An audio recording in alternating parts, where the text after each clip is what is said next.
क्या लड़की भाग कर शादी कर सकती है? मोहम्मद अतीक लाहौर से पूछते हैं। लड़के वाले अगर लड़की वालों के हाँ रिश्ता लेकर जाएं और लड़की वाले बात को लटका दें, ना हाँ कर रहे हों ना कर रहे हों, तो लड़की क्या करे? क्या वो भागकर शादी कर सकती है?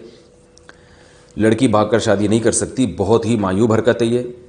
वो हाँ या ना इसलिए नहीं कर रहे कि वो कंफ्यूज हैं, उनको लड़का समझ में नहीं आ रहा। लड़कियों को तो 2.9% बाप अपनी बेटी के लिए अच्छा ही सोचते हैं।